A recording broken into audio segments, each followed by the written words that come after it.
नमस्कार, मैं हूं आपके साथ प्रगति और आप देख रहे हैं टोटल टीवी। बहुत बहुत स्वागत है आप सभी का हमारे खास कार्यक्रम बड़ी बहस में। हरियाणा में मौसम में जरूर बदलाव हो गया है, मौसम में नरमी जरूर आ गई हो, लेकिन हरियाणा की सियासत में तपिश अभी भी बरकरार है। दरअसल सज्जन कुमार को लेकर सांसद दीपेंद्र हुड्डा के दिए गए बयान पर हरियाणा कांग्रेस में कलह शुरू हो गई है। ये विवाद अब और बढ़ता जा रहा है। दीपेंद्र हुड्डा पर पूर्व विधानसभा अध्यक्ष और कांग्रेस के वरिष्ठ नेता कुलदीप शर्मा लगातार सवाल खड़े कर रहे हैं। कांग्रेस कार्य समिति से दीपेंद्र हुड्डा को बाहर करने की मांग की जा रही है, तो वहीं हरियाणा से कांग्रेस के सोनीपत सांसद सतपाल ब्रह्मचारी और हिसार से सांसद जयप्रकाश खुलकर अब दीपेंद्र हुड्डा के बचाव में आ गए हैं। सतपाल ब्रह्मचारी ने कुलदीप शर्मा पर बीजेपी की भाषा बोलने का आरोप भी लगा दिया है। तमाम सवाल अब खड़े होने लगे हैं। सवाल ये कि क्या अब फिर कुलदीप शर्मा इस मामले में बड़ा बयान दे सकते हैं। सवाल ये भी कि सज्जन कुमार पर कांग्रेस में कलह का क्या अंजाम होगा। एक सवाल ये भी कि दीपेंद्र हुड्डा के बयान के बाद कांग्रेस में अंदरूनी कलह एक बार फिर जगजाहिर होने लगी है, उससे पार्टी कैसे निपट पाएगी। आज की चर्चा इसी मुद्दे पर होगी।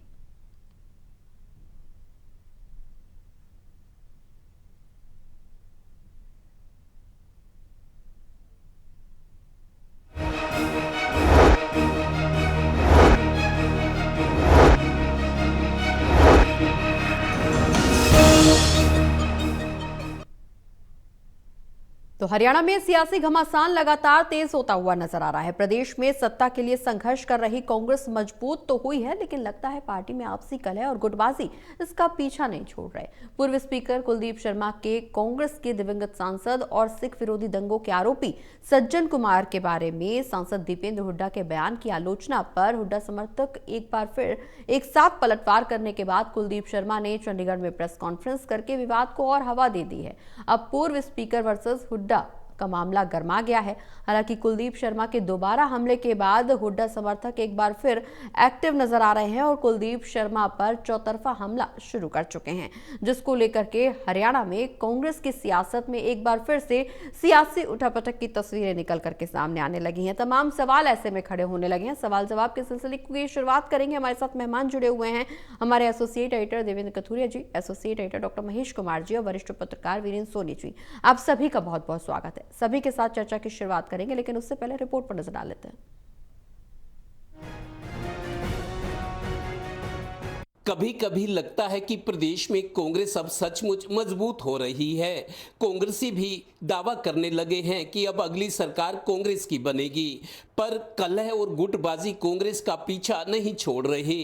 ताजा मामला हुड्डा सीनियर और जूनियर से बेहद खफा चल रहे पूर्व स्पीकर कुलदीप शर्मा का है, जिन्होंने 5वीं बार के सांसद दीपेंद्र हुड्डा पर बड़ा सियासी हमला किया है कि उनके सिख विरोधी दंगों में दोषी ठहराए गए सांसद सज्जन कुमार की मौत के बाद उनकी तारीफ करके सिखों को नाराज कर दिया है। इससे पंजाब चुनाव में कांग्रेस को बड़ा नुकसान हो सकता है। इससे भी बढ़कर ये कि पूर्व स्पीकर ने कांग्रेस के राष्ट्रीय अध्यक्ष को चिट्ठी लिखकर दीपेंद्र हुड्डा को CWC से बाहर करने की मांग कर दी। लीजिए पहले हुड्डा पर हमलावर पंडित जी। जब उन्होंने अरे भाई, हाँ भाई, अगर दीपेंद्र सिंह हुड्डा जी ने कोई गलती नहीं की थी तो वापस किस चीज को वापस ले रहे हैं, क्यों माफी मांग रहे हैं? अच्छी बात है, बड़प्पन है माफी मांगना, अच्छा किया उन्होंने माफी मांग के। बस फिर क्या था, कुलदीप शर्मा के हुड्डास को टारगेट करते ही हुड्डास के वफादारों ने भी पंडित जी पर निशाने लगाने शुरू कर दिए। कांग्रेस सांसद JP ने कुलदीप शर्मा को एहसान फरामोश, तो अब सोनीपत से कांग्रेस सांसद सतपाल ब्रह्मचारी ने तो इससे भी आगे बढ़कर पंडित जी को बीते सुनहरे दिनों की याद दिला दी कि आप तो हुड्डा सरकार में नंबर 2 की हैसियत रखते थे, सब भूल गए। मैं कहना चाहता हूं, कुछ न कुछ ये बोल रहे हैं, क्या कारण है, लेकिन कहीं न कहीं इनके पीछे, चाहे भारतीय जनता पार्टी हो, चाहे कोई और लीडरशिप हो, इनके पीछे कोई न कोई व्यक्ति काम कर रहा है, कोई न कोई पार्टी काम कर रही है। कुलदीप शर्मा को सोचना चाहिए। वो कहते हैं मेरे से बड़ा विद्वान नहीं है, मेरे से बड़ा ज्योतिषी नहीं है, लेकिन आज वो ज्योतिष कहां गया उनका? कभी अपने ऊपर विचार नहीं किया, कभी अपना पंचांग देखने का काम नहीं किया, या हुड्डा साहब का पंचांग देखते रहे। वहीं कांग्रेस में अब इस मामले में कलह बढ़ते देख सांसद दीपेंद्र हुड्डा सफाई दे रहे हैं कि मेरी मंशा किसी की भावनाओं को ठेस पहुंचाने की नहीं थी, मेरे बयान को गलत समझा गया। जो शब्द मेरे बयान के साथ जोड़ा जा रहा है, मैंने वो बोला ही नहीं। जो मैंने जिसका प्रयोग भी नहीं किया। मेरी कोई भी मंशा किसी हमारे भाई को ठेस पहुंचाने की नहीं थी। सिख समाज के हमारे भाइयों को तो ठेस पहुंचाने की मैं सोच भी नहीं सकता, ना मेरी कभी कोई भावना ऐसी थी। लेकिन फिर भी सिख समाज हमारा अपना परिवार है। अगर किसी भाई को की भावनाएं से ठेस हुई हैं तो मैं आपका भाई हूं, मैं खेद प्रकट करता हूं। मतलब सियासत में नेता लोग आप तो बोले दूसरे बोले तो बड़े गौर से सुनते हैं, उसका मतलब निकालते हैं। सियासी फायदा दिखे तो तपाक से बयान, बवाल मचे तो फिर सफाई और खेद प्रकट। ये न्यू इंडिया की सियासत है। वो नेता और थे जो नैतिकता को समझते और इस्तीफे दे देते थे। अब हम पढ़ लिख गए हैं, फायदा नुकसान जल्दी भांप लेते हैं। Total news Haryana bureau. तो हरियाणा की सियासी तपिश में गर्माहट लगातार बढ़ती जा रही है। अब देखना ये होगा कि कांग्रेस का आगे क्या कुछ स्टैंड होने वाला है, चूंकि आला कमान तक ये पूरा मामला पहुंच गया है। लेकिन एक बार फिर से कांग्रेस की अंदरूनी कलह जग जाहिर होती हुई नजर आ रही है। सवाल जवाब के सिलसिले की शुरुआत देवेंद्र जी आपसे करेंगे। जिस तरह से सज्जन कुमार पर कांग्रेस में कलह एक बार फिर से निकल करके सामने आई है, अब दीपेंद्र हुड्डा गुट वर्सेस कुलदीप शर्मा गुट जग जाहिर होने लगा है। क्या आगे सियासी घमासान मचता हुआ कांग्रेस में नजर आएगा और इसकी जड़ क्या है और जड़ का समाधान कैसे निकालेगी कांग्रेस? देखिए प्रगति, कुलदीप शर्मा बहुत टाइम से भूपेंद्र हुड्डा से नाराज चल रहे हैं, अलग अलग चल रहे हैं। ये बात तो सज्जन कुमार की अगर तारीफ की है या कोई रोल मॉडल बताया है या उसकी तारीफ की है, वो अब की बात है। लेकिन इससे पहले देखें प्रगति, तो कुलदीप शर्मा लगातार खफा चल रहे हैं। दरअसल 2024 के लोकसभा चुनाव में अपने बेटे चाणक्य पंडित को टिकट दिलवाना चाह रहे थे करनाल लोकसभा से, लेकिन नहीं दिलवा पाए। तो भूपेंद्र हुड्डा को या पार्टी हाईकमान के जो सर्वे होते हैं कहीं समीकरण नहीं बने होंगे, तो बेटे के लिए एक लड़ाई लड़ रहे थे। ये टिकट नहीं मिली तो नाराज होते चले गए। होते होते ये हुआ कि नाराई करने लगे। और ये सज्जन कुमार की तारीफ कितनी की है नहीं की है वो अलग बात है। लेकिन कुलदीप शर्मा बहुत टाइम से भूपेंद्र हुड्डा से खफा चल रहे हैं। अभी ताजा उदाहरण ये था कि 19 तारीख को HKRN हरियाणा कौशल रोजगार निगम पर जो कांग्रेस का प्रदर्शन हुआ, प्रदेश प्रभारी थे, प्रदेश अध्यक्ष थे, वहां इनका आरोप है, आज इन्होंने प्रेस कॉन्फ्रेंस भी की है इस विवाद में, कि मेरे को बोलने दिया गया, कुछ लोग नहीं चाहते, मेरे को पीछे धकेल रहे हैं, ना मैं बीजेपी में जा रहा हूं, मैं तो कांग्रेस का छोटा सा कार्यकर्ता हूं। बहुत सारी दलीलें दी। अभी सोनीपत के सांसद सतपाल ब्रह्मचारी कह रहे थे कुलदीप शर्मा के बारे में, आप तो पत्रा देखते हो, आपको एक बहुत प्रगति अपने दर्शकों को एक दिलचस्प वाक्य बताता हूं। जब भूपेंद्र हुड्डा की सरकार थी 2005 में बनी थी, 2009 तक, 9 से 14 तक रही, 14 के बाद तो बीजेपी है, तो स्पीकर बने थे कुलदीप शर्मा भूपेंद्र हुड्डा सरकार में। 2 बार लगातार विधायक गन्नौर से, सोनीपत से जीते थे। घर इनका करनाल में है। तो उस वक्त क्या हुआ, कुलदीप बिश्नोई ने अपनी अलग पार्टी बना ली थी, हरियाणा जनहित कांग्रेस, और पीला पटका, पीली पगड़ियां पहनते थे।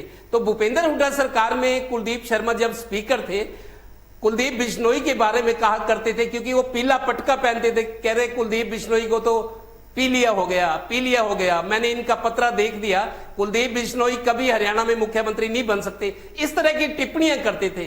खैर वो वक्त की बात है। कुलदीप बिश्नोई आज राजनीति की मुख्य धारा से लगभग बाहर है। तो यही स्थिति आज कुलदीप शर्मा की भी है। हालांकि लोग ये भी कहते हैं कि कुलदीप शर्मा का घर करनाल में है। लोकसभा का एक बार चुनाव 2019 में उन्होंने लड़ा, करनाल से बीजेपी के टिकट पे संजय भाटिया थे, पानीपत के रहने वाले हैं। 6,52,000 वोटों से संजय भाटिया जीते थे। तब मोदी जी की हवा भी चल रही थी, लेकिन कांग्रेस औंधे मुंह गिरी थी। अपने ही लोकसभा क्षेत्र से करनाल, जहां कुलदीप शर्मा का घर है, 6,52,000 वोटों से हारे थे। एक बार वो पार्टी ने टिकट दे दी, कुरुक्षेत्र से चुनाव लड़े, जाके हारे थे। अब तीसरी बार फिर कोशिश कर रहे थे, लेकिन लोग बहुत सारे ये भी मानते हैं कुलदीप शर्मा 2 बार लगातार विधानसभा चुनाव के स्पीकर बने, गन्नौर सोनीपत से। हालांकि पंडित चिरंजीव लाल शर्मा कांग्रेस से, ठीक है, तो सोनीपत के रहने वाले थे। लेकिन बहुत सारे लोग ये मानते हैं भूपेंद्र हुड्डा के बहुत, ऐसा नहीं होना चाहिए जैसा सतपाल ब्रह्मचारी। ठीक है, ठीक है महेश जी, जिस तरह से कांग्रेस हाल ही में सक्रिय नजर आ रही थी, जेनजी से कनेक्ट होने की कोशिश की और शायद कांग्रेस की भविष्यवाणी का जिक्र करें या अंतर कलह का या अपने ही नेता में खींचतान का जिक्र करें, जब जब ऐसा लगता है कि कांग्रेस अब बीजेपी को पटकनी देने के लिए या बीजेपी के सामने स्टैंड लेने के लिए एक बड़ा मुद्दा लेकर के जनता के बीच पहुंच रही है और उसे भुनाने की भरसक कोशिश कर रही है, कुछ ना कुछ कांग्रेस में ही ऐसा सामने आ जाता है जिससे वो अपने ही सियासत में फंस करके रह जाती है। हरियाणा में जो मुद्दा निकल करके सामने आया सज्जन कुमार पर कांग्रेस में कलह का, वो शायद इसी की बानगी।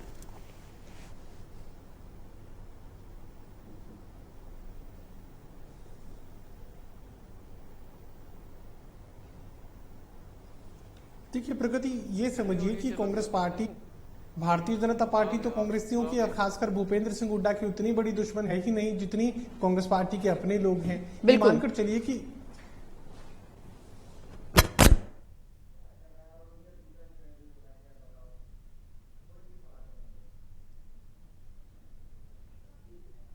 बिल्कुल महेश जी, आपके साथ चर्चा को आगे बढ़ाएंगे। आपकी आवाज हम तक नहीं पहुंच पा रही, एक बार फिर से आपसे कनेक्ट करने की कोशिश करेंगे, लेकिन इस बीच रुक करेंगे वीरेंद्र जी का। वीरेंद्र जी, जिस तरह से कांग्रेस में अंतर कलह लगातार बढ़ती जा रही है, तमाम ऐसे मुद्दे जिसको कांग्रेस आलाकमान राष्ट्रीय स्तर पर बुलाने की कोशिश करती है और शायद बीजेपी के सामने स्टैंड लेने की भी कोशिश करती है, लेकिन जो अंदरूनी गुट है वो इस तरह से सक्रिय हो जाते हैं, इस तरह से उनमें अंतर कलह और गुटबाजी निकल करके सामने आ जाती है कि कांग्रेस अपने ही खेमे से परेशान नजर आती है। फिलहाल हरियाणा में जो कांग्रेस की सियासत है वो यही तस्वीर पेश कर रही है। देखिए, सबकी अपनी अपनी महत्वाकांक्षा है जी, और अपनी महत्वाकांक्षा के लिए वो पार्टी का नुकसान कर रहे हैं। देखिए, मतभेद तो भारतीय जनता पार्टी में भी है जी, सार्वजनिक रूप से भी प्रकट हुए हैं। बिल्कुल, ये हर दल में होते हैं, कोई नई बात नहीं है। मतलब कांग्रेस में ही हो रहा हो ऐसा नहीं है जी, भाई, कांग्रेस में कुछ ज्यादा है। भारतीय जनता पार्टी में अनुशासन का डंडा रहता है, कांग्रेस में वो है नहीं, हाईकमान कमजोर है। तो भारतीय जनता पार्टी का केंद्रीय नेतृत्व मजबूत है, वो कार्रवाई भी करता है, वो अनिल विज जैसे मंत्री को भी कारण बताओ नोटिस दे सकता है। लेकिन कांग्रेस में तो ऐसा कोई संकेत मिलता नहीं है कठोरता का। अब हम इस सारे मामले को देखें, देखिए है तो व्यक्तिगत मामला है, भूपेंद्र सिंह हुड्डा का और कुलदीप शर्मा का व्यक्तिगत, दोनों में जी, घनिष्ठता थी। जी, टिकट की बात की, लोकसभा चुनाव की, चाणक्य पंडित को चुनाव लड़ाना चाहते थे। भूपेंद्र सिंह हुड्डा ने कह दिया कि आपके बेटे को जानता कौन है, कुलदीप शर्मा ने कह दिया जी आपके बेटे को पहले कौन जानता था। जी, भाई आप ही ने तो उसी को लॉन्च किया था, तो इसीलिए तो वो बने। तो ये एक सब तरफ व्यक्तिगत ये लड़ाई है और व्यक्तिगत लड़ाई का नुकसान पार्टी को हो रहा है। ये बात ठीक है कि दीपेंद्र हुड्डा ने अपनी बाइट में जो एएनआई नहीं चलाई है, ये नहीं कहा, रोल मॉडल नहीं बताया, वो तो एएनआई का शीर्षक है। जी, और जो बात दीपेंद्र हुड्डा ने कही है वही बात तो रणदीप सुरजेवाला ने कही है। भाई उसमें अगर कोई दिवंगत सांसद है तो उसको श्रद्धांजलि देने की बात है तो सभी लोग बोलते हैं, तो उसमें कांग्रेस के सभी नेताओं ने श्रद्धांजलि दी है। कांग्रेस विधायक दल की बैठक में भी 2 मिनट का मौन रखा गया है। तो उसको अगर कुलदीप शर्मा ने इसको मुद्दा बनाया तो उनकी एक व्यक्तिगत पीड़ा है, उनकी पीड़ा उचित है। देखिए वो, लेकिन ये बात पार्टी के मंच पर भी कह सकते थे, सीधा उनसे बात भी कर सकते थे, लेकिन उनको वास्तविक जो पीड़ा थी वो पहले भी हाईकमान को पत्र लिखने की बात कह चुके हैं। उन्होंने पहले भी कहा है कि कांग्रेस में आंतरिक लोकतंत्र नहीं है, बिल्कुल ठीक कहा है। तो उसके लिए उनके पास उचित माध्यम है। और उस समय अब भूपेंद्र सिंह हुड्डा पर आरोप लगा रहे हैं तो निश्चित रूप से भूपेंद्र सिंह हुड्डा के जो समर्थक हैं वो शांत तो बैठेंगे नहीं, चाहे नीरज शर्मा हो, चाहे सतपाल ब्रह्मचारी हो, चाहे जेपी हो, तो उन सब ने आरोप लगाए हैं अब कुलदीप शर्मा पर। जेपी ने तो यहां तक कह दिया है कि कुलदीप शर्मा ने अपने बेटे की रिसेप्शन दिल्ली में सज्जन कुमार की कोठी पे की थी। तो इस तरह के, देखिए जब आप मधुर संबंध रहते हैं तब तो सब कुछ सामान्य रहता है, और लेकिन जब संबंध बिगड़ते हैं तो एक दूसरे पर लाछन लगाने की परंपरा शुरू हो जाती है। नुकसान किसको होता है? पार्टी को। और जो कार्यकर्ता होते हैं वो उत्साहित होते हैं, और जो दूसरे दल हैं, जो सत्तारूढ़ दल है, निश्चित रूप से इसका लाभ उठाएगा, इस मामले को हवा देगा। कुलदीप शर्मा जी ने स्पष्ट कर दिया है कि वो भारतीय जनता पार्टी में नहीं जा रहे, वो कांग्रेस में ही रहेंगे, कांग्रेस में रहकर ही संघर्ष करेंगे, आंतरिक लोकतंत्र की बात कर रहे हैं। उन्हें जब चंडीगढ़ में प्रदर्शन हुआ उन्हें बोलने नहीं दिया गया, क्योंकि एक समय था जब गन्नौर में भूपेंद्र सिंह हुड्डा ने कार्यकर्ताओं की बैठक ली थी तो उसमें कुलदीप शर्मा भी मौजूद थे। तो कुलदीप शर्मा जी से कहा गया था पंडित जी से हाथ मिलाओ, पंडित जी हाथ छोड़कर जाओगे तो नहीं, आप वचन दो। तो कुलदीप शर्मा ने वचन दिया था कि मैं आपके साथ रहूंगा। तो ये समय समय की बात है कि देखिए मतभेद तो पहले से थे दोनों में, आज एकदम प्रकट हुए हो ऐसा नहीं है। हाँ, लेकिन दोनों एक दूसरे की अफसर की ताक में रहते थे। कुलदीप शर्मा को अवसर मिला तो इसलिए उन्होंने प्रहार किया, और उनको लगता था कि उनकी टिकट के अंदर, उनके बेटे की टिकट में जो है वो कुलदीप शर्मा जी को लग रहा था कि उसमें भूपेंद्र सिंह हुड्डा, दीपेंद्र हुड्डा बाधक हैं, क्योंकि दीपेंद्र हुड्डा के जो समर्थक थे दिवांशु बुद्धिराजा को करनाल से प्रत्याशी बनाया गया था, तो वो उनकी पीड़ा की कसक जो है वो निकली है। और इससे जो कांग्रेस में, अब कांग्रेस को चाहिए तो अनुशासन की कार्रवाई करनी चाहिए, लेकिन कांग्रेस में हिम्मत नहीं है। अगर कांग्रेस अपने दोनों नेताओं से जवाब तलबी कर सकती है, चाहे दीपेंद्र हुड्डा हो चाहे कुलदीप शर्मा हो, लेकिन कांग्रेस के नेतृत्व में इतना तो साहस नहीं है। और देखिए दीपेंद्र हुड्डा ने खेद व्यक्त करके भी इस मामले का पटाक्षेप कर दिया है जी। अब यह मामला आगे बढ़ेगा ऐसा दिखाई देता नहीं है। अगर बढ़ता है तो ये कांग्रेस की अंदरूनी राजनीति का, अंदरूनी गुटबाजी का हिस्सा है। बिल्कुल, निश्चित रूप से। हालांकि कांग्रेस की अंदरूनी राजनीति और गुटबाजी तो पहले भी इसकी तस्वीरें निकल करके कई बार सामने आ चुकी है महेश जी, लेकिन जिस तरह से कहा यह जा रहा है, जैसे कि सोनी जी ने भी जिक्र किया कि कुलदीप शर्मा ने मौके की नजाकत का फायदा उठाने की शायद कोशिश की है। हालांकि शर्मा के मुताबिक किसान आंदोलन के बाद सिख समुदाय का कांग्रेस के प्रति समर्थन बढ़ा था, लेकिन जिस तरह से दीपेंद्र हुड्डा ने बयान दिया, कहीं ना कहीं सिख समुदाय को ठेस पहुंची है। और अगर ये वाकई उनके वक्तव्य में जरा सी भी सच्चाई है, हालांकि खेद प्रकट कर दिया है दीपेंद्र हुड्डा ने, लेकिन अगर वाकई इस कथन में जरा सी भी सच्चाई है, तो क्या आने वाले समय में सिख समुदाय की नाराजगी का फायदा कांग्रेस को उठाना, फायदा या नुकसान क्या उठाना पड़ सकता है? कांग्रेस को कितना नुकसान होगा इससे?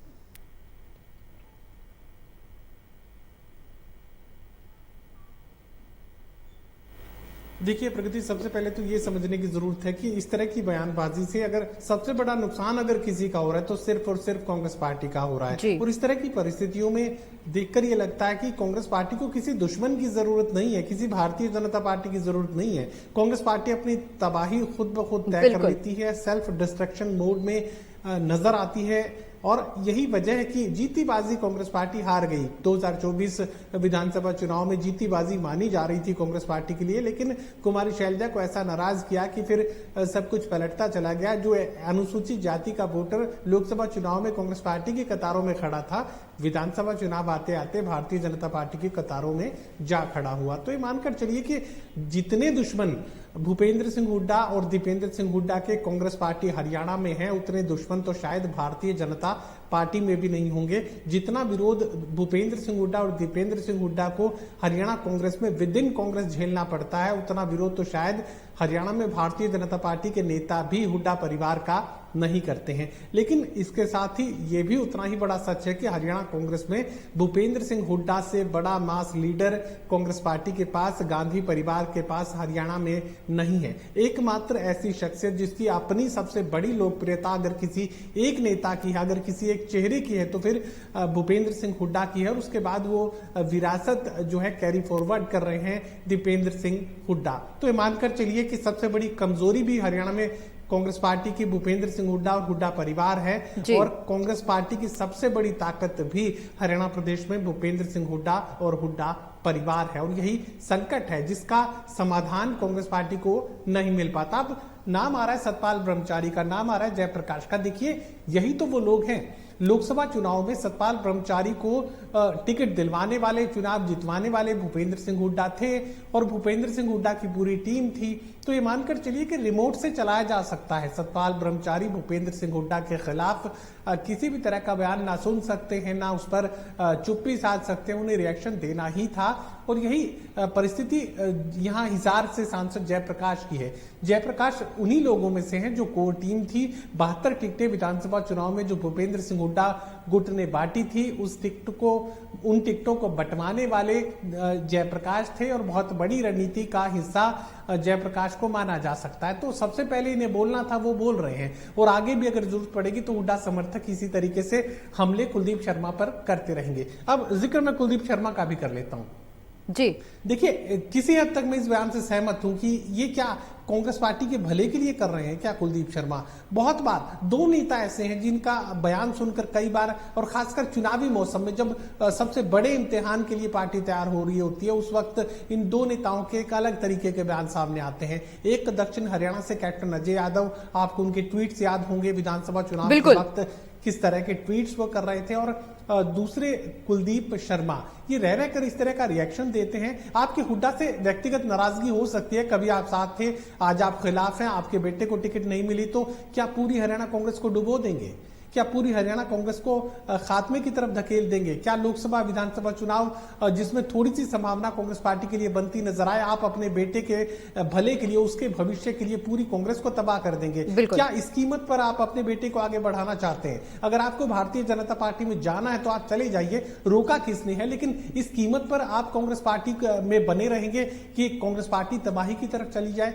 फिर पंजाब में विधानसभा का चुनाव है और कह सकते हैं कि अभी तो लोहा तप रहा है और इस तपते लोहे पर कांग्रेस पार्टी के लिए संभावनाएं बन रही थी, और इन्हीं संभावनाओं को बर्बाद अगर कोई कर रहा है तो फिर ये बयानबाजी कर रही है। और मुझे लगता है कि एक मजे हुए नेता है दीपेंद्र सिंह हुड्डा, सुलझे हुए नेता हैं। बहुत बार अनगिनत इंटरव्यूज हमने किए हैं दीपेंद्र सिंह हुड्डा के, काफी सुलझे हुए बयान वो देते हैं। मुझे लगता है कि कहीं तो चूक उनसे भी हुई है। इस तरह के फाउल गेम को खेलने की जरूरत नहीं थी, इस तरह की टिप्पणी से वो बच सकते थे। देखिए, श्रद्धांजलि देनी थी वो दे सकते थे, तमाम दूसरे नेताओं ने भी दी है, लेकिन अगर उनकी शान में यानी जो है शान में अगर कसीदे पढ़े जाएंगे तो फिर ये कहीं ना कहीं परेशानी हो सकती थी। वो परेशानी हुई भी है, और मुझे नहीं लगता कि इतनी परेशानी तो भारतीय जनता पार्टी को नहीं हुई जितने कुलदीप शर्मा को हो गई।